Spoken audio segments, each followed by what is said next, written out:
I was working the night shift at Westbrook Mall on Christmas Eve. Most people were home celebrating, but someone had to keep an eye on things. The mall was eerily quiet. No shoppers, no music, just the hum of the heating system and my footsteps echoing through the empty corridors. I'd been doing this job for a few years, so I was used to the solitude. I started my usual rounds, checking the locks on all the store entrances and making sure the security cameras were working. Everything seemed normal at first. I even remember thinking how peaceful it was, seeing all the festive decorations without the usual crowds. Around 11 p.m. I was near the food court when I heard something that made me freeze.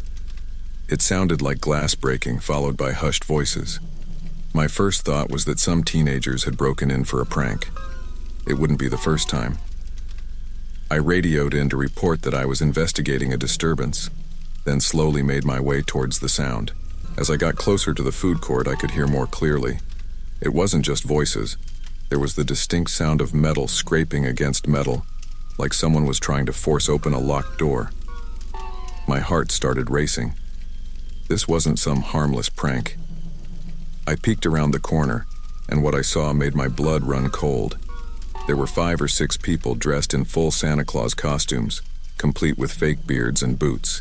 But these weren't mall Santas. They were using crowbars to break into the jewelry store. For a moment, I just stood there, trying to process what I was seeing. It was so surreal. Here were these guys dressed as the symbol of Christmas cheer, committing a robbery. I must have made a noise or moved because suddenly one of them turned and looked right at me. There was a moment of stunned silence on both sides. Then everything happened at once. The Santa who spotted me yelled something to the others and they all turned to look at me. I didn't wait to see what they'd do next. I turned and ran. I could hear them behind me, their heavy boots thundering on the tile floor. I ran past closed storefronts, their darkened windows reflecting the bizarre chase. My mind was racing, trying to think of where to go. The exits were too far. They'd catch me before I got there. I needed somewhere to hide, somewhere I could lock myself in. As I ran past the electronics store, an idea hit me. There was a storage room in the back of the store where they kept extra inventory. It had a solid door with a good lock. If I could get there, I might be safe. I fumbled with my keys as I ran, trying to find the right one. I could hear the Santas getting closer. Their angry shouts echoed through the mall, making it hard to tell exactly how close they were. I finally found the right key and practically threw myself at the electronics store's gate. My hands were shaking so badly I could barely get the key in the lock. I kept glancing over my shoulder, expecting to see a crowd of angry Santas bearing down on me at any moment. After what felt like an eternity, the lock clicked open. I yanked up the gate and dashed inside, not bothering to close it behind me. I weaved through the displays of TVs and computers, heading straight for the back. I could hear the Santas entering the store now, knocking things over as they searched for me. I reached the storage room door and fumbled with my keys again, just as I heard one of them shout, "He's over there!" I got the door open. I dove inside and slammed it shut, turning the lock just as something heavy slammed against it from the other side. The storage room was pitch black and cramped, filled with boxes and shelves. I pressed my back against the door, trying to catch my breath. The Santas were right outside, pounding on the door and shouting threats. The door shuddered with each impact, but it held. With trembling hands, I pulled out my phone and dialed 911. When the operator answered, I tried to keep my voice steady as I explained the situation. It sounded insane even as I said it. A gang of men dressed as Santa Claus were robbing the mall and trying to break down the door to get to me. The operator assured me they were sending officers right away, but it felt like it would be too late. The pounding on the door was getting more intense. I could hear the wood starting to splinter. I looked around desperately for something I could use to defend myself, but in the darkness I couldn't find anything useful. One of the Santas shouted something about using a fire extinguisher to break down the door. I closed my eyes, trying to think of what to do if they got in. Should I try to fight? Hide among the boxes? I felt completely helpless. Just when I thought the door couldn't take much more, I heard something that made my heart leap. Sirens. Faint at first, but quickly getting louder. The pounding on the door stopped abruptly. I heard confused shouts from the Santas, then the sound of running feet. I stayed perfectly still, barely daring to breathe. The sirens got louder and louder until they were right outside the mall. I could hear car doors slamming, voices shouting commands, then more running feet, but these sounded different. The rhythmic sound of police boots. There was a long moment of silence. Then a voice called out, "Police, is anyone there?" I've never been so relieved to hear anything in my life. I unlocked the door with shaking hands and stepped out. The store was a mess, with knocked-over displays and merchandise scattered everywhere. There were several police officers with their guns drawn, looking around cautiously. When they saw me, one of them quickly came over to check if I was okay. As the adrenaline started to wear off, the reality of what had just happened began to sink in. The officer asked me some questions about what had happened, and I did my best to answer, though it all felt like a bizarre dream. They told me they had caught 3 of the Santas trying to escape through a service entrance, but 2 had gotten away. Hey there. Hope you're enjoying the video so far. If you do, please hit the like button and subscribe to the channel. It really helps the channel to grow and reach more people. And now.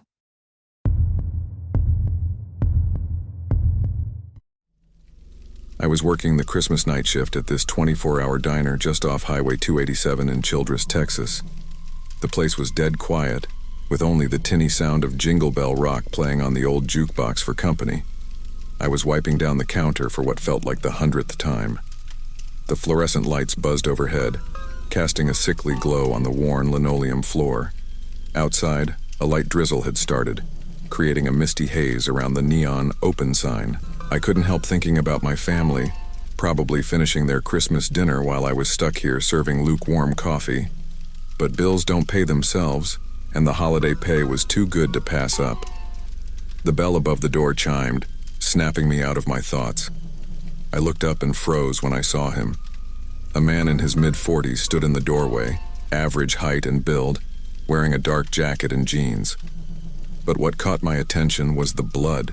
His clothes were soaked with it, dark patches spreading across his chest and arms. His hands were covered in it, leaving smears on the glass door as he closed it behind him. For a moment, we just stared at each other. I couldn't move or speak. The man's eyes met mine and I saw nothing. No pain, no fear, no emotion at all.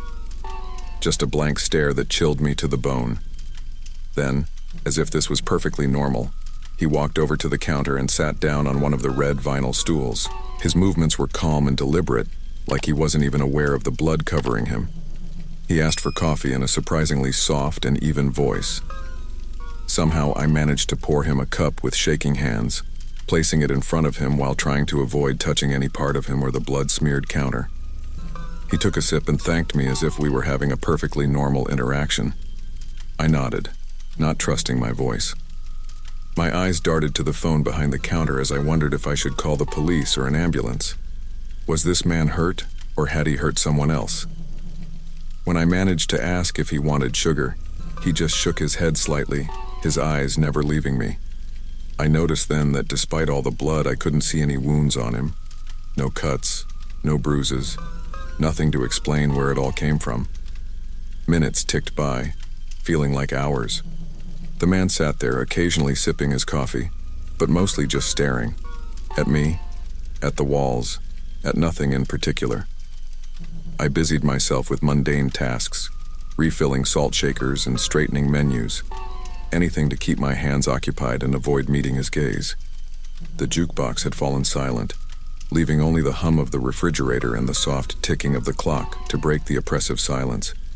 Outside, the drizzle had turned into a steady rain, drumming against the windows. I don't know how long we stayed like that. Him sitting there covered in blood, drinking coffee. Me, pretending to work while my mind raced through every possible scenario. Was he going to attack me? Should I make a run for it? What if there was someone else out there, hurt and needing help? Finally, I couldn't take it anymore. I had to do something. I asked if he was okay, or if he needed me to call someone. He turned his head slowly to look at me, those empty eyes boring into mine.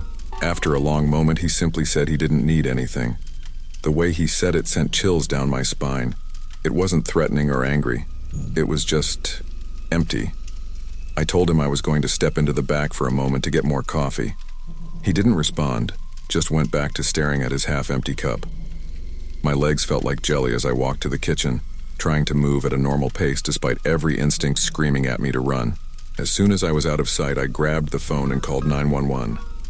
I whispered to the operator, explaining the situation and asking them to send someone quickly. They assured me help was on the way and asked me to stay on the line if possible. Then I heard the sound of the bell over the door. My heart raced as I told the operator I thought the man was leaving. I hung up and rushed back out to the dining area, but the man was gone. The stool where he had been sitting was empty, the coffee cup still half full on the counter. I ran to the door, looking out into the rainy night. But there was no sign of him. No car driving away, no figure walking down the road. He had vanished as suddenly as he had appeared. The sound of approaching sirens snapped me back to reality. I turned back to the empty diner, my eyes drawn to the counter where the man had sat. That's when I saw it. The seat of the stool, the counter in front of it, even the floor below, all were smeared with blood. Fresh, wet blood that glistened under the fluorescent lights. The police arrived a few minutes later, their flashing lights illuminating the rain-soaked parking lot. They searched the diner, the surrounding area, and even checked the security cameras. But there was no trace of the blood-covered man. No fingerprints, no footprints leading away from the diner. Nothing except for the blood he left behind. They took samples, questioned me, and searched for any clue that might explain what had happened. But in the end, they left as confused as I was. The blood on the stool and counter was real enough, but the man who left it there had seemingly vanished into thin air. As dawn broke, the police finished their investigation and left. I stood there in the empty diner, staring at the blood-stained counter. The events of the night replayed in my mind. The man's blank stare, the inexplicable amount of blood, his sudden disappearance.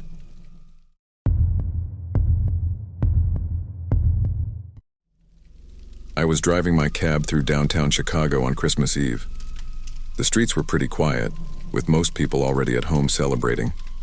I'd been working since early afternoon, figuring I might as well make some extra cash while business was slow. It was around 10 p.m. when I got a call for a pickup near Millennium Park. As I pulled up, I saw this guy stumbling around on the sidewalk. He was wearing a rumpled suit and looked like he'd had way too much to drink at an office party or something. When he got in, I could smell the booze on him right away. He slurred out an address in Lincoln Park, and I started heading north. At first, he was just mumbling to himself in the back seat. I didn't think much of it. I've dealt with plenty of drunk passengers before. We were about halfway there when things started to get weird. The guy suddenly sat up straight and started looking around frantically. He began accusing me of going the wrong way, saying I was trying to run up the fare. I tried to explain that I was taking the most direct route, but he wasn't having it. His voice got louder and angrier. I glanced in the rearview mirror and saw his face was all red and twisted up. My stomach tightened as I realized this ride was taking a bad turn. I tried to calm him down, telling him we'd be there soon and offering to show him the route on my GPS. But that just seemed to make him madder. He started yelling about how I was in on some kind of scam to rip him off. Suddenly, I felt his hands grab me from behind. His arms wrapped around my neck, choking me. I couldn't believe this was happening. 1 second, I'm just doing my job. The next, I'm fighting for my life. I swerved across the empty street, trying to shake him off. My vision was starting to go dark around the edges. I managed to slam on the brakes, and the guy lost his grip for a second. I fumbled for the door handle, my heart pounding in my ears. As soon as the car stopped, I threw myself out onto the street. The cold air hit me as I gasped for breath. But the nightmare wasn't over. I heard the back door fly open, and heavy footsteps behind me. I took off running down the sidewalk, not even sure where I was going.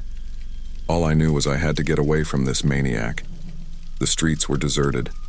No one was around to help. I could hear him chasing after me, shouting threats. My lungs were burning, but pure adrenaline kept me going. Up ahead, I spotted the neon sign of an all-night diner. It was like a beacon of hope. I sprinted towards it with everything I had left. I burst through the door, nearly falling over as I stumbled inside. There were only a couple of customers and the staff inside. They all turned to stare at me in shock. I was bent over, trying to catch my breath. All I could get out was, "Call the police." The waitress behind the counter must have seen the terror on my face because she immediately grabbed the phone. I heard the bell over the door jingle, and my blood ran cold. I spun around to see my attacker standing in the doorway, his chest heaving. For a moment, we just stared at each other. Then the cook came out from the kitchen, holding a big metal spatula like a weapon. The drunk guy looked at the cook, then back at me. Something in his eyes changed, like he was finally realizing what he'd done. Without another word, he turned and ran back out into the night. I collapsed into the nearest booth, my whole body shaking. The waitress brought me a glass of water and told me the police were on their way. As the adrenaline faded, the reality of what had just happened started to sink in. I've been driving a cab in this city for years. You hear stories about drivers getting robbed or assaulted, but you never think it'll happen to you, especially not on Christmas Eve. What should have been a routine fare turned into the most terrifying night of my life in the blink of an eye. Sitting in that diner, waiting for the cops to show up, I couldn't stop replaying it all in my head. The feeling of those hands around my throat, the sound of footsteps chasing me down the empty street. How close I'd come to, I didn't even want to think about it. I always considered myself a pretty tough guy, but this experience shook me to my core. It was like 1 minute I'm just going about my normal routine, and the next I'm fighting for my life against some crazy drunk. You never know when something like that might happen, how quickly things can go from normal to nightmarish. The whole thing probably only lasted 10 or 15 minutes, but it felt like hours. I keep thinking about what might have happened if that diner hadn't been there, or if the guy had caught up to me before I made it inside. It's scary how fast your whole world can turn upside down. I've had some close calls before, but nothing like this. The feeling of helplessness, of not knowing if you're going to make it out alive, it's not something I'll ever forget. Every time I think about getting behind the wheel again, I get this knot in my stomach. They say the holidays can be a dangerous time to be on the roads, but I never imagined anything like this. What was supposed to be an ordinary night of work turned into something out of a nightmare. I'm just grateful I managed to get away and find help when I did. I don't know what ended up happening to that guy, or why he snapped like that.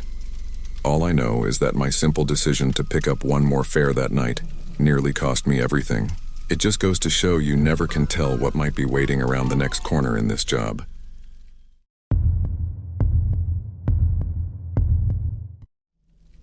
I've been working as a housekeeper at the Sunburst Hotel in Las Vegas for about 3 years now. It's not the most glamorous job, but it pays the bills. Last Christmas, I was scheduled to work the day shift. It's usually pretty quiet on holidays, with most guests out celebrating or sleeping in. I started my shift like any other day, grabbing my cart and heading up to the 14th floor. The hallways were eerily quiet, with only the faint sound of a TV coming from one of the rooms. I went about my routine, knocking on doors, cleaning rooms, and restocking supplies. Everything was going smoothly until I got to room 1412. I knocked on the door and announced myself, but there was no response. That's not unusual. Guests are often out or still asleep. I used my keycard to enter the room, pushing my cart ahead of me. The moment I stepped inside, I knew something was wrong. The room was a mess, but not in the usual way. Clothes were strewn everywhere. Furniture was overturned, and there was a strong metallic smell in the air. As my eyes adjusted to the dim light, I noticed dark stains on the carpet and walls.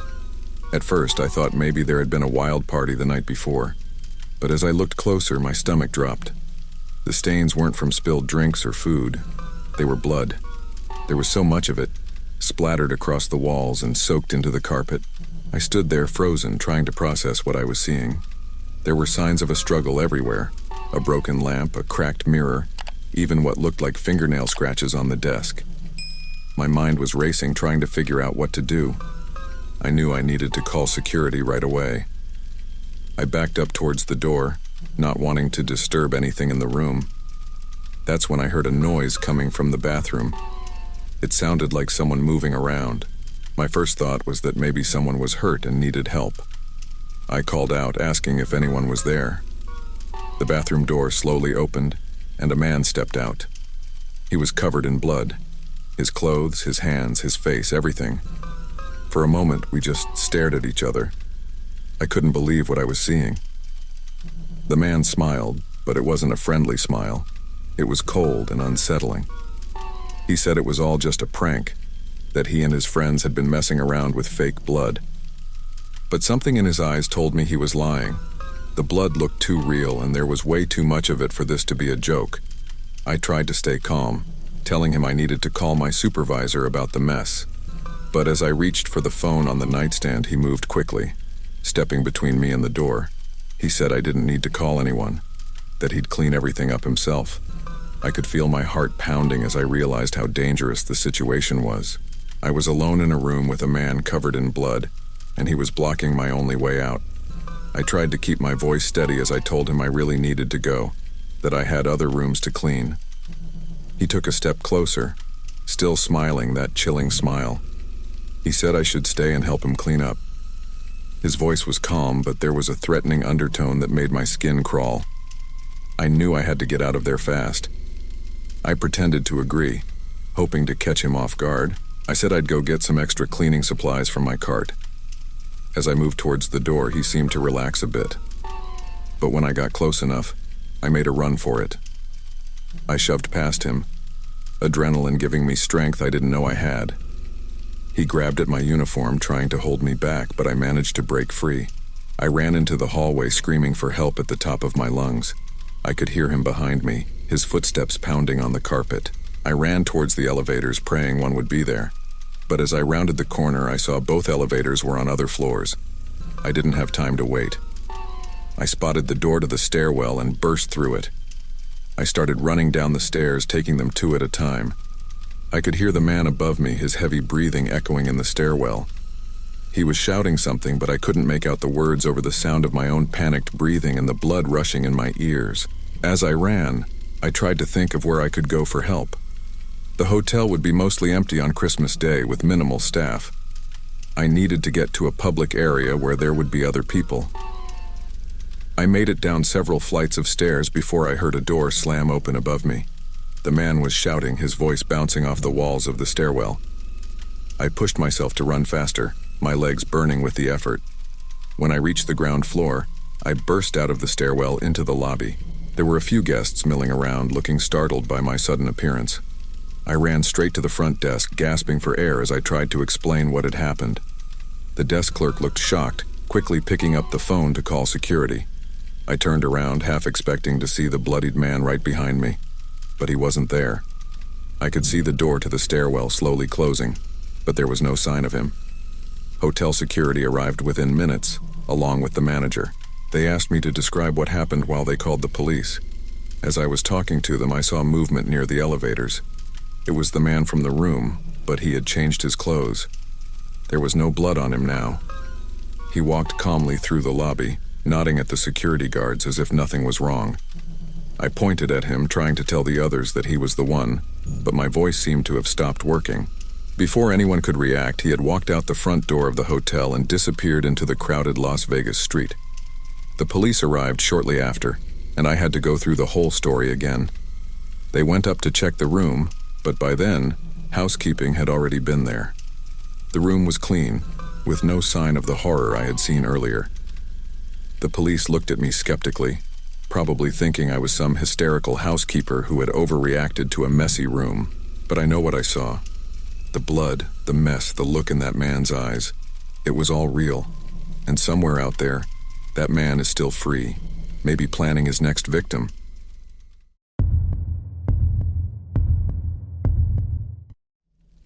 Last Christmas, I was working as a home health aide in a quiet suburb of New Jersey. It was my third year on the job, and I'd gotten used to the idea of spending holidays away from my family. The pay was good, especially for holiday shifts, and someone had to look after those who couldn't care for themselves. I remember driving through the empty streets that evening. The houses were all lit up with Christmas lights and decorations, but there was hardly anyone out. It was cold and a light snow had started to fall, making everything look like a scene from a Christmas card. My assignment that night was to check on an elderly man who lived alone. I'd been to his house a few times before, but always during the day. This was my first night shift with him. As I pulled up to the house, something felt off. All the other houses on the street were bright with holiday cheer, but this one was dark. Not a single light was on, not even the porch light. I got out of my car and walked up to the front door, my footsteps crunching in the fresh snow. The silence was eerie. Usually you'd hear the faint sounds of TV sets or people talking inside their homes, but here, it was dead quiet. I rang the doorbell and waited. No answer. I rang again, thinking maybe the old man was asleep. Still nothing. I had a key for emergencies, and this was starting to feel like one. I opened the door and stepped inside. The house was pitch black and cold, like no one had been there for days. I called out, but my voice just echoed through the empty rooms. I fumbled for the light switch, but when I flipped it, nothing happened. The power was out. I pulled out my phone and turned on the flashlight. The beam cut through the darkness, revealing a living room that looked like it hadn't been touched in years. Dust covered everything, and there were no signs of Christmas anywhere. No tree, no decorations, nothing. My unease grew as I made my way upstairs. The old floorboards creaked under my feet and shadows danced on the walls as my flashlight moved. I kept calling out, hoping to hear a response, but the silence was deafening. When I reached the bedroom door, I paused. Something in me didn't want to open it, didn't want to see what was on the other side, but I knew I had to. I took a deep breath and turned the handle. The beam of my flashlight fell on the bed, and there he was. The old man was lying there, motionless. I rushed over, my training kicking in. I checked for a pulse, for any sign of breathing. He was alive, but barely. His skin was cold and clammy, and his breathing was shallow. I immediately started to assess the situation. Was it a stroke, a heart attack? I needed to call an ambulance, but first I had to try to stabilize him. I was so focused on the old man that I almost missed it. A sound from downstairs. At first I thought maybe it was just the house settling. Old houses make all kinds of noises, especially in the cold. But then I heard it again. A definite thud, like something heavy being moved. I froze. My mind raced through possibilities. Maybe it was a neighbor checking in. But at this hour, on Christmas night, and why wouldn't they have announced themselves? The sound came again, closer this time. Footsteps on the stairs. Slow, heavy footsteps. Whoever it was, they weren't trying to be quiet. My heart was pounding so hard I could hear it in my ears. I looked around the room frantically. The window was too high to climb out of, and I couldn't leave the old man. The footsteps were getting closer. I did the only thing I could think of. I quietly closed the bedroom door and locked it. It wasn't much, but it was something. Then I called 911. The operator's voice was calm, a stark contrast to the panic I was feeling. I whispered, trying to explain the situation without making too much noise. Yes, there was an unresponsive patient. Yes, there was also an intruder in the house. No, I didn't know who it was. The operator assured me help was on the way, but it felt like an eternity. The footsteps had reached the top of the stairs now. They paused, and I held my breath. Then, they started moving again, coming straight for the bedroom door. I backed away, positioning myself between the door and the old man's bed. My phone was still connected to 911, and I could hear the operator asking if I was still there. I couldn't answer. I was afraid even the slightest sound would give away our location. The doorknob rattled. Once, twice, then silence. For a moment I dared to hope that maybe they'd given up, that they'd go away. That hope was shattered by a loud bang against the door. They were trying to break it down. Another bang, and I saw the wood around the lock start to splinter. It wouldn't hold for long. I looked around desperately for something, anything I could use to defend myself. There was a heavy lamp on the bedside table. I unplugged it and gripped it tightly, ready to swing if I had to. The next hit sent the door flying open. In the dim light from my phone, I saw a figure stumble into the room. It was a man younger than I expected. His eyes were wild, unfocused. He was muttering to himself, words I couldn't make out. He didn't seem to notice me at first.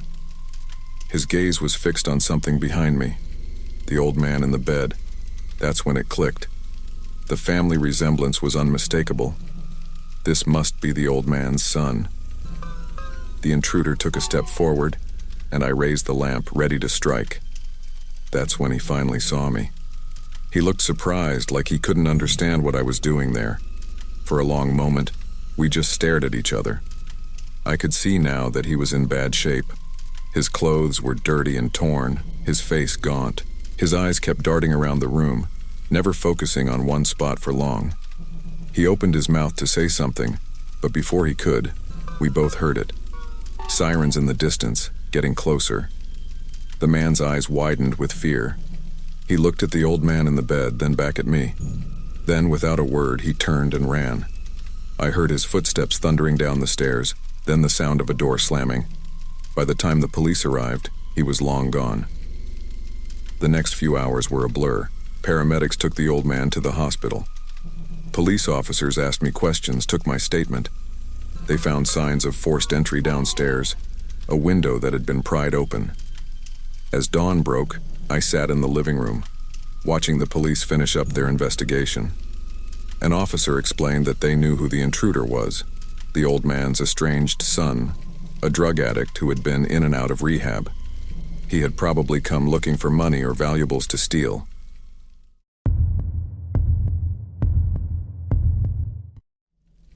I was working the night shift at this small motel just off I-95 in Florida. It's one of those places you see signs for along the highway. Nothing fancy. I've been doing this job for a couple of years now, and usually it's pretty quiet, especially on holidays. Last Christmas I was stuck working the overnight shift. Most of the staff had taken time off, so it was just me manning the front desk. The motel was nearly empty, just a handful of guests, mostly truckers and a few travelers passing through. The night started off slow.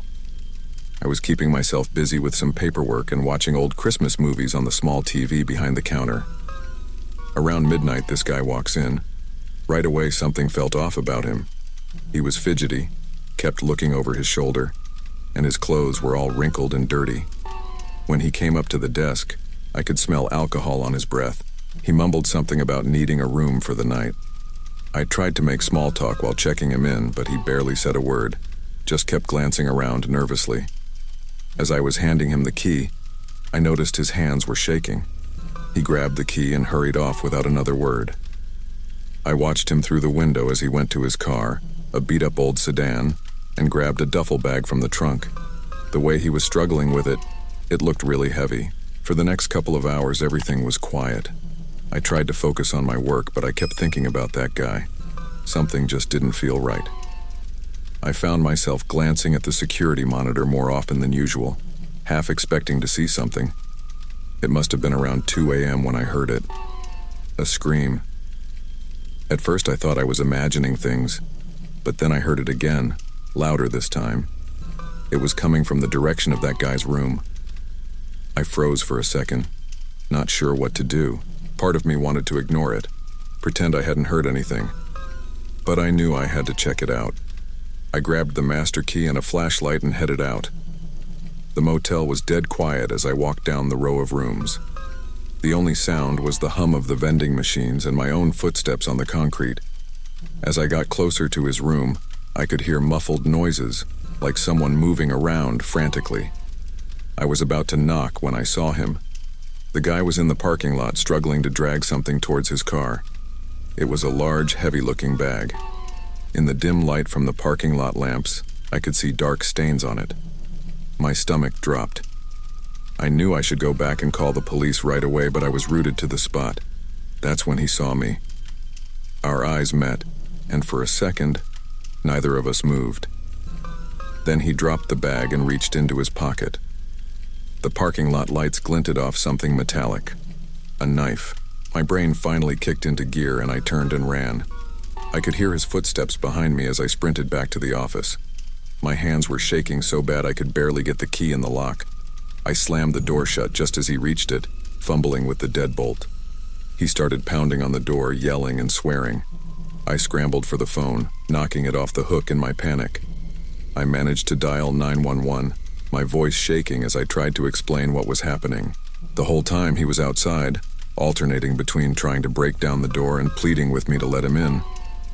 I could hear the wood splintering with each hit. I wedged myself behind the desk, praying the door would hold until help arrived. It felt like hours, but it was probably only minutes before I heard sirens in the distance. The guy must have heard them too, because the pounding on the door suddenly stopped. Through the window, I saw him run back towards the parking lot. The police cars pulled in just as he was trying to get into his car. I watched from the office window as they surrounded him, guns drawn. He gave up without a fight, collapsing to his knees in the parking lot. More police cars and an ambulance showed up shortly after. They found the bag he'd been dragging. I don't know what was in it, and honestly, I don't want to know. The cops were all over the motel, going through his room and questioning the few other guests. I spent the next few hours answering questions and giving statements. By the time everything calmed down, the sun was coming up. I watched as they took the guy away in a police car, still trying to process what had happened. That Christmas night shift started like any other, but it turned into the most terrifying experience of my life. What I thought was just another routine check-in turned out to be anything but. It's scary to think about how close I came to real danger, all while just doing my normal job. I keep replaying it all in my head. The sound of that scream, the sight of him dragging that bag, the glint of the knife in the parking lot lights. It's like something out of a horror movie, except it was real, and I was right in the middle of it. The whole thing probably lasted less than an hour, from the moment I heard the scream to when the police arrived. But in that time, my whole world turned upside down. One minute I'm watching old Christmas movies and doing paperwork. The next I'm running for my life from a guy with a knife. I've worked plenty of night shifts before, but I've never experienced anything like that. The feeling of being alone in that motel with no one around to help and knowing that something terrible was happening just a few doors down, it's not something I'll ever forget. Every little decision I made that night keeps playing through my mind. What if I hadn't gone to check on the scream? What if I hadn't seen him in the parking lot? What if I hadn't made it back to the office in time? It's terrifying to think how differently things could have turned out. I always thought working nights at a quiet motel would be an easy, uneventful job. But that night showed me how quickly things can go from normal to nightmarish. It's changed the way I look at every guest who walks through that door now. The image of that guy's face when he saw me in the parking lot, the sound of him trying to break down the office door, those are things that are going to stay with me for a long time. It's hard to believe that something like that could happen on Christmas of all nights.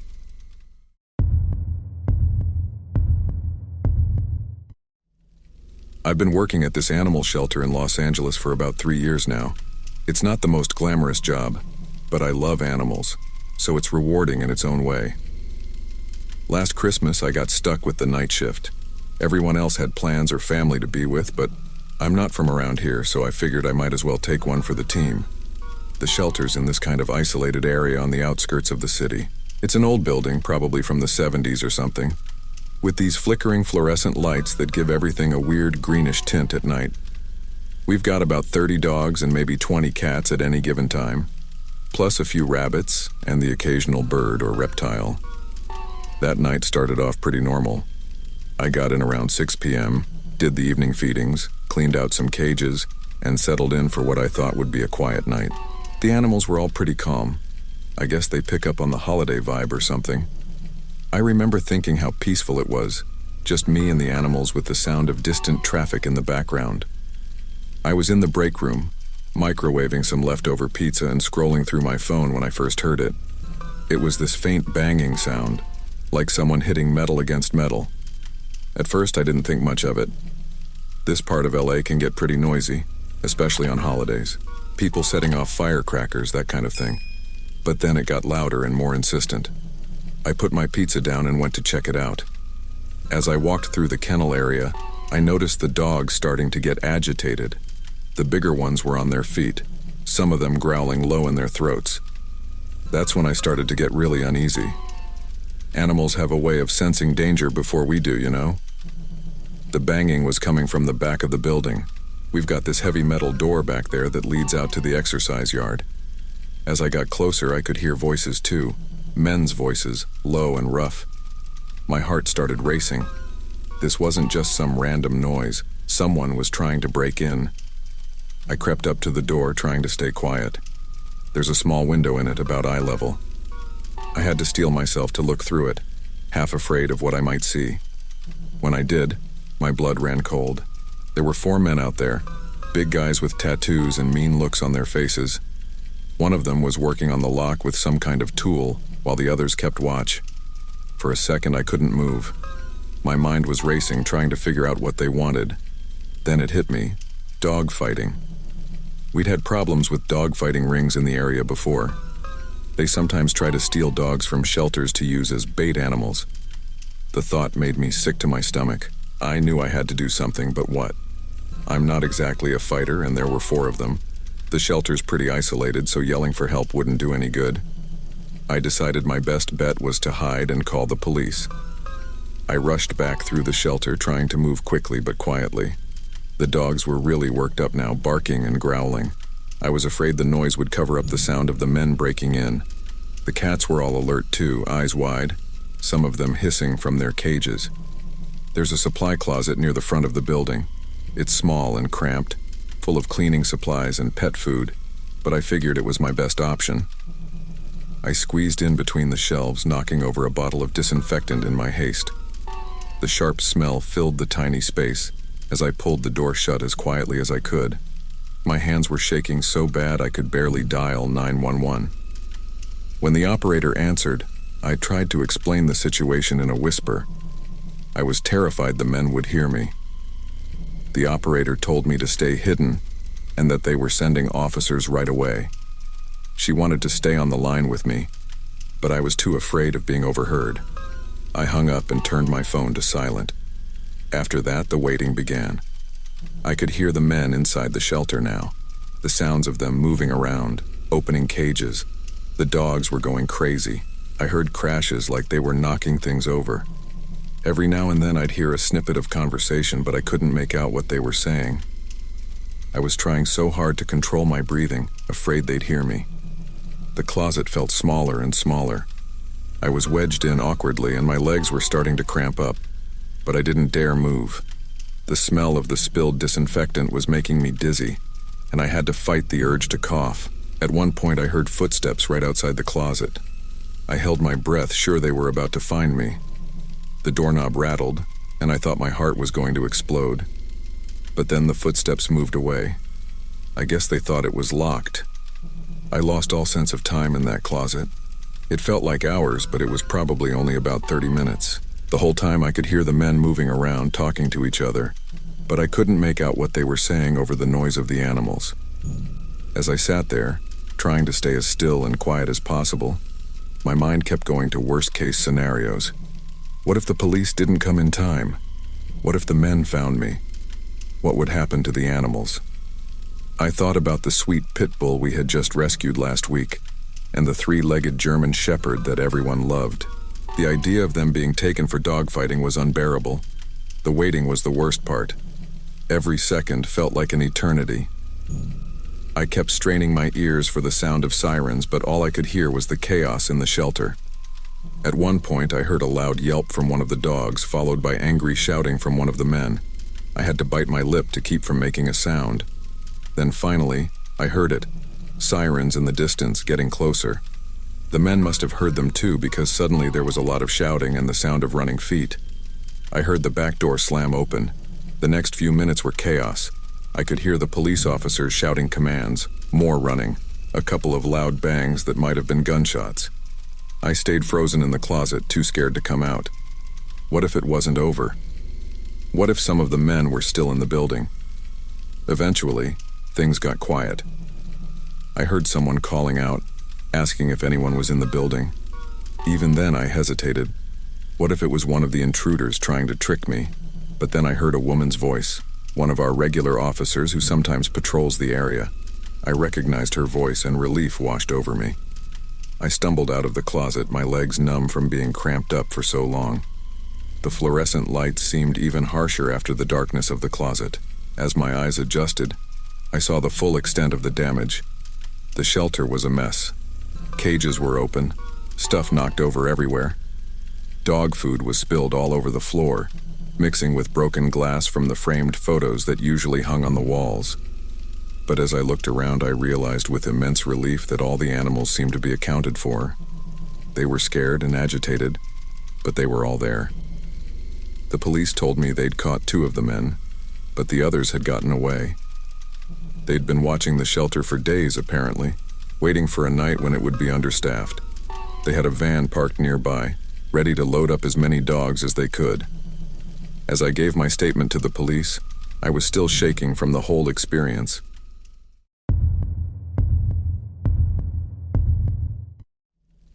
I was working at this 24-hour pharmacy in Boston last Christmas. It was one of those places tucked away in a strip mall, sandwiched between a laundromat and a cheap Chinese takeout joint. The smell of detergent and fried rice always seemed to seep through the walls, mixing with the antiseptic scent of the pharmacy. I'd been there for about 3 years, and I was used to the night shift.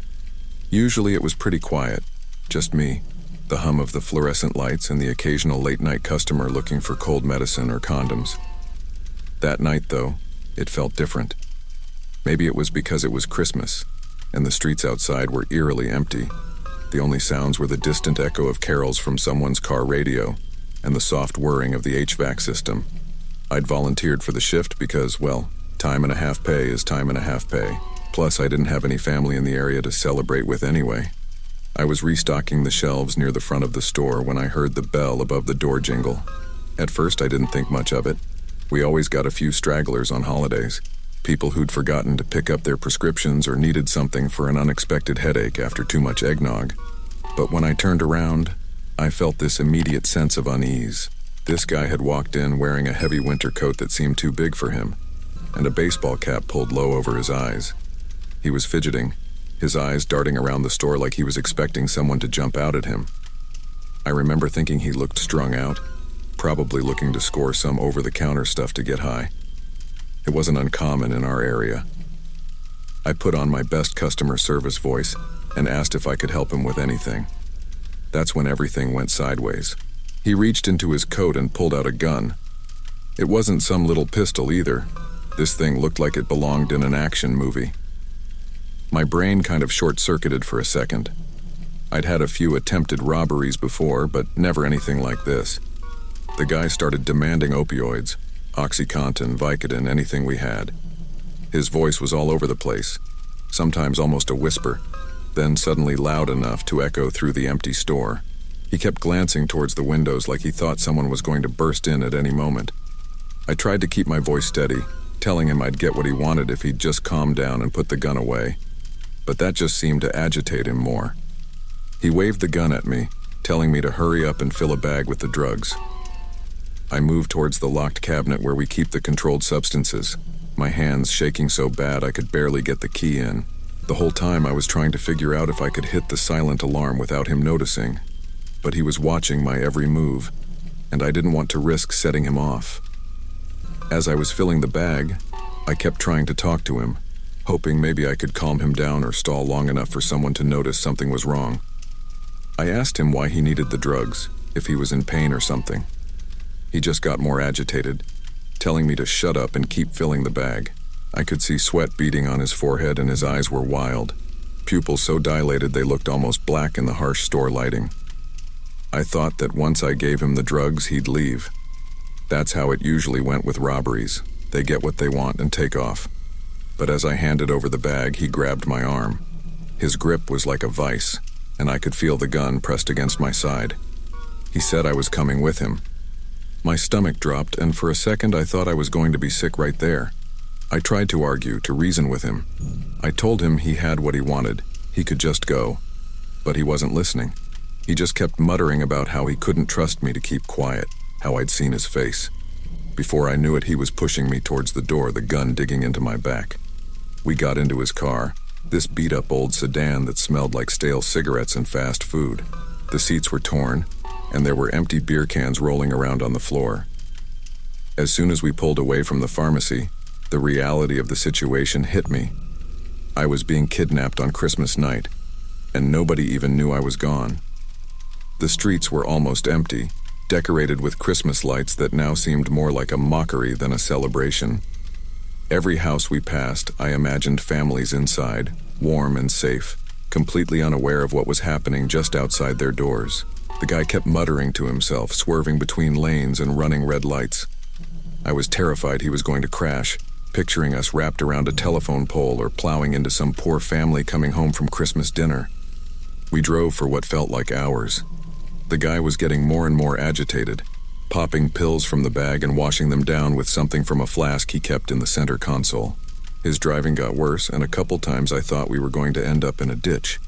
He kept ranting about how everyone was out to get him, how he needed the drugs to stay ahead of them. I had no idea who he was talking about, but I knew his paranoia was making the situation even more dangerous. I tried to keep track of where we were going, looking for landmarks or street signs I recognized, but between the darkness and the erratic driving, I was completely lost. We'd gone from the city to the suburbs, then out to areas I'd never seen before. The Christmas decorations became fewer and farther between, replaced by long stretches of darkness broken only by the occasional streetlight or gas station. At one point, we stopped at one of those gas stations.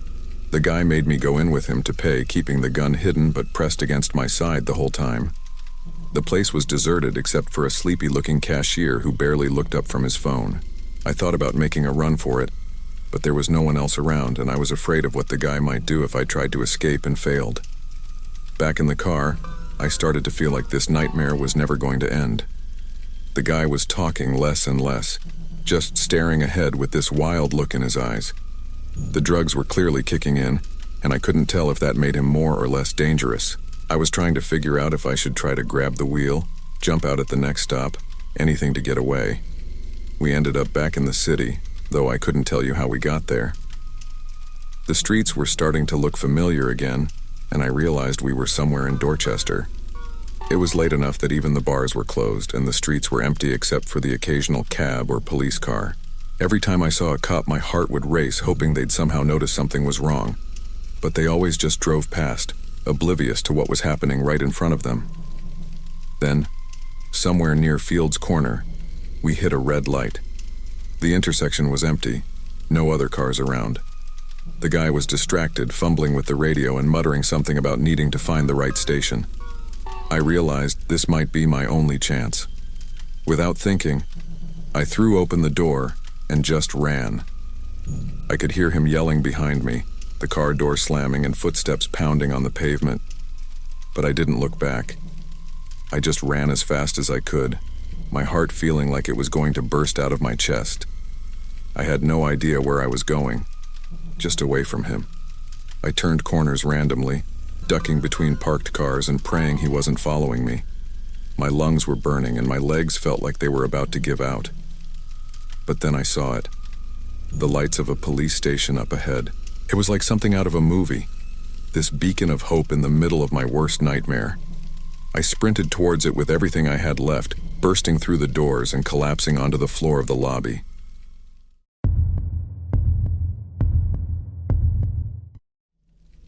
I was working the night shift at a gas station just off I-15 in rural Montana on Christmas Day. I'd volunteered to cover for a coworker who had kids. The place was dead quiet, which wasn't surprising given the holiday and the blizzard that had been brewing all day. As the night progressed, the storm intensified. Snow was coming down in thick, heavy flakes, accumulating faster than I'd ever seen. The wind was howling, causing the windows of the small convenience store to rattle. To keep busy, I restocked shelves and cleaned, trying not to dwell on how isolated I was becoming. Around 10 p.m., the power started flickering. Each time the lights dimmed, the store seemed to get a little colder and darker. I attempted to call my manager, but the line was full of static. I could barely make out his instructions to stay put and that he'd try to send someone if the roads weren't too treacherous. By midnight, the blizzard was in full force. The wind was so strong it felt like the entire building was shaking. Visibility was reduced to just a few feet past the gas pumps outside. The highway had vanished under a thick blanket of white. That's when the power went out completely. In the darkness, I fumbled around to find the emergency flashlight we kept behind the counter. Its weak beam barely penetrated the gloom. The landline was dead when I tried it again, and my cell phone showed no signal. I was completely cut off from the outside world. The silence was overwhelming. There was no hum of refrigerators, No buzz of fluorescent lights, just the muffled roar of the wind outside. I paced the store, checking windows and doors to ensure everything was secure. That's when I heard it. A faint thumping sound coming from the front door. Initially, I thought it was just debris being thrown against the building by the wind, but the sound was too rhythmic, too deliberate. Someone, or something, was out there trying to get in. My heart raced as I approached the door. Through the glass, I could make out a dark shape hunched against the storm. As I got closer, I realized it was a man. He was weakly beating on the door with one hand, his other arm wrapped tightly around his body. I hesitated, every instinct telling me not to open that door. But the thought of leaving someone out there to freeze overcame my fear. I unlocked it, and a blast of icy wind and snow burst in as the stranger stumbled inside. He collapsed to his knees, shivering violently. I quickly shut and locked the door behind him. Up close, I could see he was in bad shape. His clothes were caked with ice, his face pale and drawn. I helped him to his feet and led him to the small break room in the back. As he warmed up, I got a better look at him. He was older, maybe in his 60s, with wild gray hair and a scraggly beard. His eyes darted around the room, never quite focusing on anything. I offered him some coffee from our thermos, which he gulped down greedily. The man expressed his gratitude, saying he thought he was done for out there. When I asked what he was doing out in such terrible weather, he looked at me blankly for a moment before responding. His answer sent a chill through me that had nothing to do with the cold. He claimed he had to get away because they were coming for him. I tried to keep my voice steady as I asked who was coming for him. He leaned in close, his eyes wide, and whispered about voices in the snow. He asked if I could hear them, insisting they were everywhere. I took an involuntary step back. The man's demeanor had changed completely. Gone was the grateful, shivering victim. Now he seemed energized, almost manic. He stood up suddenly, making me flinch. He began insisting that we had to block the doors, claiming they would find a way in if we didn't. I tried to calm him down, assuring him we were safe inside and that the storm would pass soon. But he wasn't listening. He started pacing the small room, muttering to himself about ice demons and frozen souls.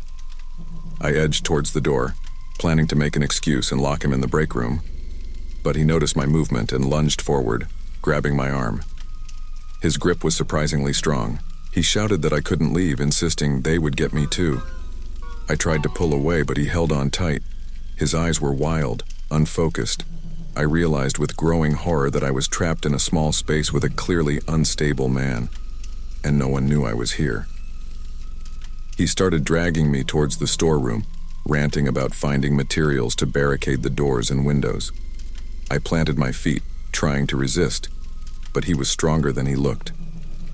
In desperation, I grabbed a mop that was leaning against the wall and swung it at him. The handle caught him in the side, and he let go with a yelp of pain. I took advantage of his momentary distraction to bolt from the room. I ran through the darkened store, my flashlight beam bouncing wildly. I could hear him shouting behind me, his footsteps pounding as he gave chase. I made it to the front counter and vaulted over it, heading for the office. It was the only room with a solid locking door. I slammed it shut just as the man reached it, fumbling with shaking hands to turn the lock.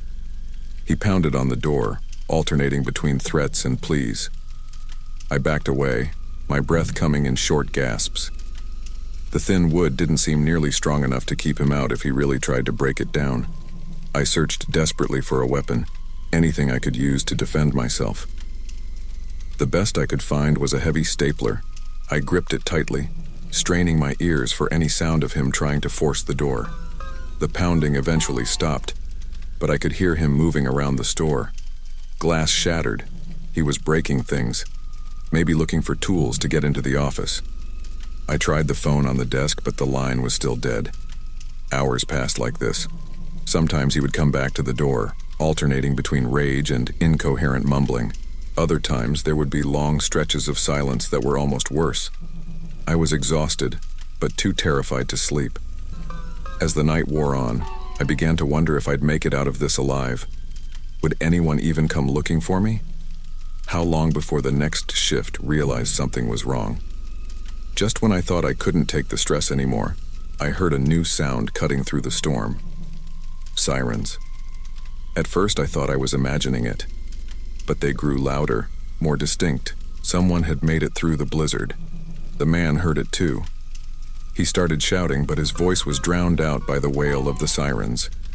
I heard a crash as the front door was forced open, followed by authoritative voices identifying themselves as state troopers. There was a brief scuffle, then silence. A knock at the office door made me jump.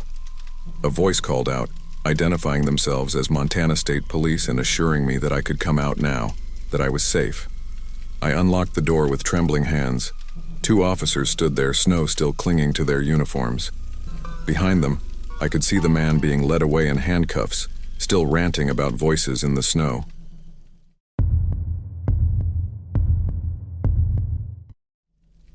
Last Christmas, I was working the night shift at this small clinic in rural Iowa. The snow was coming down hard outside, and I was alone in the building. I was at the nurse's station when I heard the front door slam open. This woman stumbled in, doubled over, and breathing hard. She was clearly in labor. I rushed over to help her, and she managed to tell me between contractions that her husband had dropped her off to park the car. I got her into the exam room as quickly as I could. As I helped her onto the table, I realized just how far along she was. This baby wasn't going to wait. I tried calling the on-call doctor, but with the storm, the cell signal was practically non-existent. After several failed attempts, I knew I was on my own. I started gathering supplies, gloves, towels, the basic delivery kit we kept on hand. My hands were shaking as I laid everything out. I'd assisted with deliveries before, but I'd never done one completely alone, let alone in a situation like this. Her contractions were getting stronger and closer together. I could see the fear in her eyes as she looked around, probably wondering where her husband was. I focused on coaching her through the contractions, trying to keep my voice steady. As the labor progressed, I noticed the baby's heartbeat was fluctuating more than it should. When I checked again, I felt the umbilical cord. It was wrapped around the baby's neck. My stomach dropped. I knew I had to act fast. I had to try to unwrap the cord while the baby was still inside. It was tricky and terrifying. Every second felt like an eternity. Sweat was dripping down my face, and I had to keep wiping my forehead with my sleeve to keep it from getting in my eyes. I kept talking to the mom, trying to keep her calm while I worked. But inside, my mind was racing through all the things that could go wrong. What if I couldn't unwrap the cord? What if the baby wasn't getting enough oxygen? What if there were complications I wasn't prepared to handle? Finally, after what felt like hours but was probably only minutes, I managed to loosen the cord. The relief was short-lived though, because now the baby was coming fast. I guided the mom through the final pushes, my heart pounding so hard I could hear it in my ears. When the baby finally came out, there was this horrible moment of silence. No crying, just this tiny blue-tinged body in my hands. I quickly cleared the baby's airways, rubbing its chest, doing everything I could think of to stimulate breathing. Those seconds stretched out forever. I was vaguely aware of the mom asking what was wrong, but I couldn't focus on anything except willing this baby to breathe. Then finally I heard it, a tiny, angry cry. It was the most beautiful sound I'd ever heard. I quickly wrapped the baby in a towel and placed her on her mom's chest. The relief was overwhelming, but I knew we weren't out of the woods yet. I was still checking vitals and making sure both mom and baby were stable when I heard sirens in the distance. As they got closer, I realized they weren't coming to the clinic. I found out later that the husband had gotten into an accident on the icy roads trying to park the car. I kept monitoring the mom and baby, all while trying to figure out what to do next. The clinic wasn't really equipped for post-delivery care, and I was worried about potential complications. Should I try to move them? Should I wait for help to arrive? Just when I was about to make the call to try and transport them myself, I heard another set of sirens. This time they were heading our way. An ambulance pulled up outside, and I've never been so glad to see other medical professionals in my life. As the EMTs came in, I gave them a quick rundown of what had happened. They looked at me with a mix of surprise and respect when they realized I'd handled the whole thing alone. They took over, checking the mom and baby, getting them ready for transport. The mom was crying, thanking me over and over. I tried to reassure her, telling her she did all the hard work. But honestly, I was still in shock from the whole experience. My hands were shaking, and I felt like I could barely stand up straight. As they were loading them into the ambulance, the reality of what had just happened started to sink in. I stood there in the falling snow, watching the ambulance drive away. The adrenaline was wearing off, and I suddenly felt exhausted. I went back inside to clean up the exam room. The place was a mess. Bloody towels, discarded gloves, equipment scattered everywhere. As I started tidying up, my mind kept replaying every moment of the delivery. The fear when I felt the cord, the panic when the baby didn't cry right away, the relief when I heard that first tiny wail. The rest of the night was a blur. I finished my shift in a daze, going through the motions of my usual duties. When my replacement arrived in the morning, I could barely string together a coherent report. I just kept thinking about how close it had come to going terribly wrong. I drove home in the early morning light, the roads still icy from the night storm. As I walked into my empty house, the quiet felt oppressive after the intensity of the night. I was exhausted, but I couldn't sleep. Every time I closed my eyes, I saw that tiny blue baby, heard that moment of silence before the first cry. It was the most stressful experience of my entire life. I've never felt so scared or so responsible for someone else's life. And I hope I never have to go through anything like that again.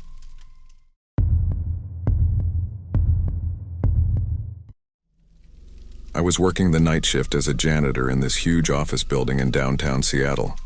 It was Christmas Eve, and the place was deserted except for me. I'd been doing this job for a few months, and I was used to the quiet. The 30th floor was my last stop for the night. As I pushed my cleaning cart out of the elevator, I could see the city lights twinkling through the floor-to-ceiling windows. It was kind of beautiful, in a lonely sort of way. I started my usual routine, emptying trash cans, wiping down surfaces, and vacuuming the carpets. I was near the elevators when it happened. 1 second, I could hear the soft hum of the building's systems and see the glow of the city outside. The next, everything went pitch black. It wasn't just the lights in the office. Even the city lights had disappeared. The silence hit me like a physical force. No hum, no distant traffic noise, nothing. For a moment, I just stood there, disoriented. I couldn't even see my hand in front of my face. I fumbled for my phone in my pocket, nearly dropping it in my haste to turn on the flashlight. The beam seemed pathetically small in the vast darkness of the office floor. I swept the light around, trying to get my bearings. The familiar office space looked completely different in the harsh beam of the flashlight. Shadows jumped and shifted, making ordinary objects look sinister. I decided to head for the emergency stairwell. It seemed like the safest way to get out of there. As I made my way through the maze of cubicles and desks, I kept thinking I saw movement just outside the range of my light. But every time I turned to look directly at it, there was nothing there. It was probably just my eyes playing tricks on me, I told myself. But I couldn't shake the feeling that I wasn't alone. When I finally reached the stairwell door, I felt a wave of relief. That feeling didn't last long. I pushed on the door, expecting it to open easily. It didn't budge. I pushed harder, throwing my shoulder against it. Nothing.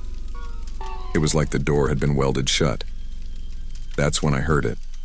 A sound that made my skin crawl. Footsteps, coming from somewhere in the dark office behind me.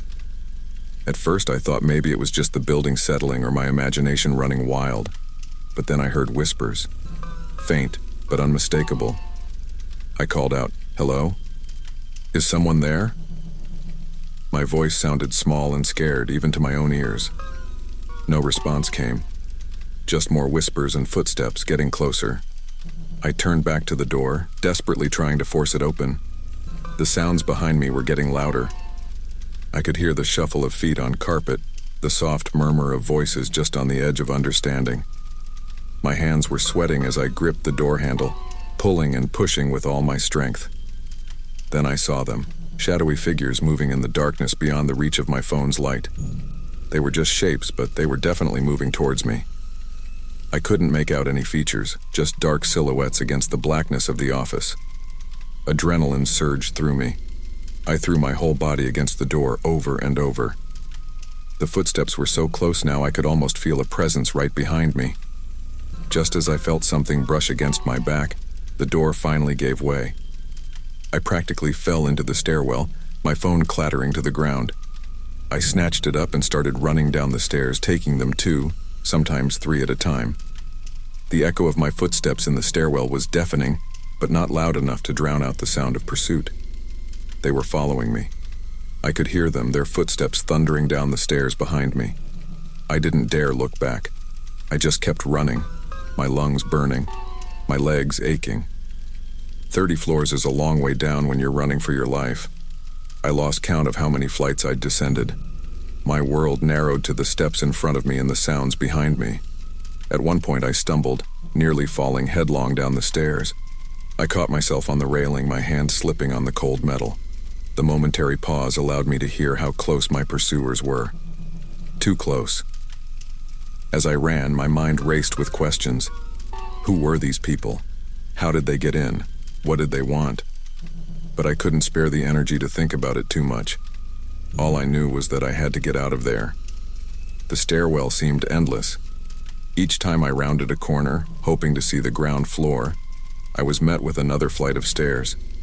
The footsteps behind me never faltered, never slowed. If anything, they seemed to be getting closer. My legs were burning, my chest heaving with each breath. I was in decent shape, but this was pushing me to my limits. I knew I couldn't keep up this pace for much longer, but the alternative, stopping, being caught by whatever was chasing me, was unthinkable. Just when I thought I couldn't take another step, I saw it, the door to the lobby. With a burst of energy I didn't know I had left, I sprinted down the last flight of stairs. I hit the door at full speed, praying it wasn't locked like the one upstairs. It opened, and I stumbled into the lobby. The emergency lights were on down here, casting an eerie glow over everything. I didn't stop to look around. I ran straight for the main entrance, my heart pounding in my ears. As I reached for the door, I heard the stairwell door slam open behind me. I didn't look back. I pushed through the main doors and out into the cold night air. The shock of the temperature change hit me like a slap in the face, but I didn't slow down. I ran halfway down the block before I finally stopped, gasping for breath. When I turned to look back at the building, I half expected to see those shadowy figures pouring out after me. But there was nothing. Just the dark, silent building looming against the night sky. As I stood there trying to catch my breath and make sense of what had just happened, a utility truck pulled up. A worker got out and headed towards the building. He saw me and asked if I was okay. I must have looked a mess. Between gasps, I managed to ask him what was going on. He explained that a transformer had blown, causing a blackout in several buildings in the area. They were here to fix it. I watched as he entered the building, then turned and walked away. I couldn't bring myself to go back inside, not even to get my things. I just wanted to get as far away from that place as possible. The police showed up a little while later. Someone must have called them about the blackout.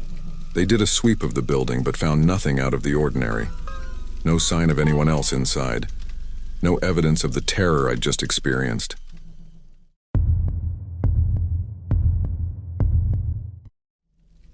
I was working the night shift at a 24-hour animal hospital in Phoenix on Christmas. It was close to midnight, and I was the only one on duty. The place was quiet, with just a couple of overnight patients to check on and some paperwork to catch up on. While I was finishing up some charts, I heard a loud bang. At first, I thought something had fallen over, but then I realized it was the front door slamming open. Before I could even get up from my desk, a man came barreling into the reception area, carrying a massive dog in his arms.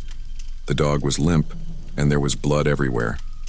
The man was yelling for help, so I jumped into action. I directed him to follow me to the exam room while I grabbed some supplies. As soon as we got in there, I could see how bad it was. The dog had clearly been hit by a car. There were tire marks on its side, and one of its legs was bent at a sickening angle. I started checking its vitals right away. The breathing was shallow and I could tell it was going into shock. I got to work hooking up an IV to get some fluids into the poor thing. The whole time I was trying to assess just how extensive the injuries were. That's when I noticed something that made my stomach turn. As I was examining the dog's legs, I saw small puncture marks that didn't match up with the car accident injuries. They looked like needle marks, and I'd seen this kind of thing before. It's often a sign that a dog has been used in illegal dogfighting rings. I tried to keep a poker face, but I guess something in my expression changed because the man started getting antsy. He was pacing around the room asking how long this was going to take. I explained that I needed to do a full examination to figure out the best treatment plan, but he interrupted me. The man demanded that I just patch up the dog enough so he could take it home. He insisted that I shouldn't write anything down and that he didn't want any records. Red flags were going up all over the place. This whole situation felt wrong, and I knew I couldn't just let it slide. I took a deep breath and explained that I was required to document all treatments and injuries, especially in cases where abuse might be involved. As soon as the words left my mouth, I realized I'd made a huge mistake. The man's whole demeanor changed in an instant. He got real quiet and still, and then he slowly reached into his jacket. My heart started racing as he pulled out a gun and pointed it right at me. He stated firmly that I wasn't going to report anything. He demanded that I give him all the pain meds and antibiotics we had, and then they would leave. I raised my hands, trying to keep my voice steady as I attempted to calm him down. But he wasn't having any of it. He gestured with the gun towards a supply closet in the corner of the room and ordered me to get in there. I didn't see any other choice. I walked into the small closet, my legs feeling like jelly. As soon as I was inside, he slammed the door shut. I heard the click of the lock, and then his footsteps moving away. For what felt like an eternity, I was trapped in that tiny space, listening to the sounds of him tearing apart the clinic. I could hear drawers opening and closing, glass shattering. He was clearly looking for drugs. I tried to stay as quiet as possible, but my mind was racing. I was terrified that he might decide to get rid of the witness, or that no one would come to the clinic until morning. I lost track of time in there. It could have been minutes or hours. I tried to find something in the closet I could use to defend myself or break out, but it was mostly just cleaning supplies and spare linens. At one point I thought I heard the dog whimpering, and I wondered what was happening to it. The closet was small and stuffy, and I could feel panic starting to set in. I tried to control my breathing, focusing on taking slow, deep breaths. I kept telling myself that someone would come eventually. We might not be busy on Christmas, but surely another emergency would come in at some point. I tried to listen for any sounds that might give me a clue about what was happening outside. Sometimes I could hear the man muttering to himself, but I couldn't make out the words. Other times it was completely silent, and those moments were almost worse. I had no idea if he was still out there or if he'd left with the dog. As time dragged on, I started to feel more and more helpless. I thought about my family, probably just sitting down to Christmas dinner having no idea what was happening to me. I thought about the injured dog, wondering if it was even still alive. And I thought about all the other animals that might need help tonight, with no one there to take care of them. Just when I was starting to lose hope, I heard the front door open again. Someone else had come in, probably another emergency. I could hear muffled voices, then footsteps approaching the exam room. This was my chance. I started banging on the closet door and yelling as loud as I could. There was a moment of silence. Then chaos erupted. I heard a shout, something crashing to the floor, and then running footsteps.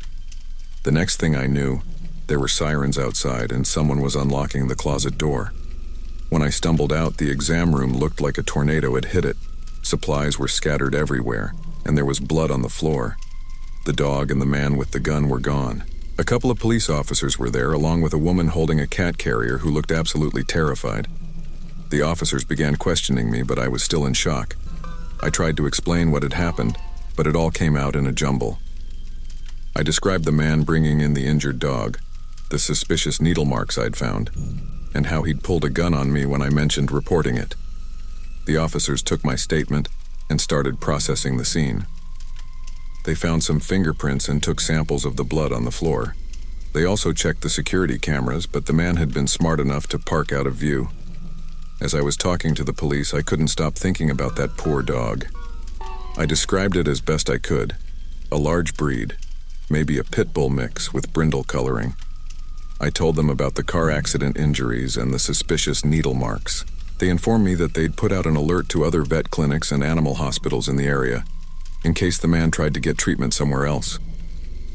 The whole time I was running on adrenaline, but as things started to calm down, the reality of what had happened began to sink in. I'd been held at gunpoint, locked in a closet, and now the clinic was a mess. And somewhere out there was a seriously injured dog that needed help. The police finished up their initial investigation and told me they'd be in touch.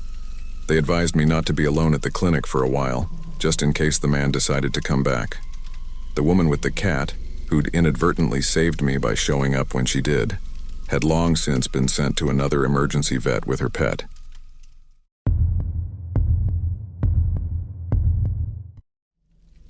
Last Christmas Eve, I was working as a security guard at this high-end jewelry store in a Miami mall. The place was pretty much empty, with most stores already closed.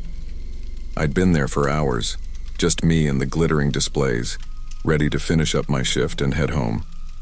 I was doing my final rounds, making sure everything was locked up tight, when the cleaning crew came in. They usually showed up around this time, after the last customers had left.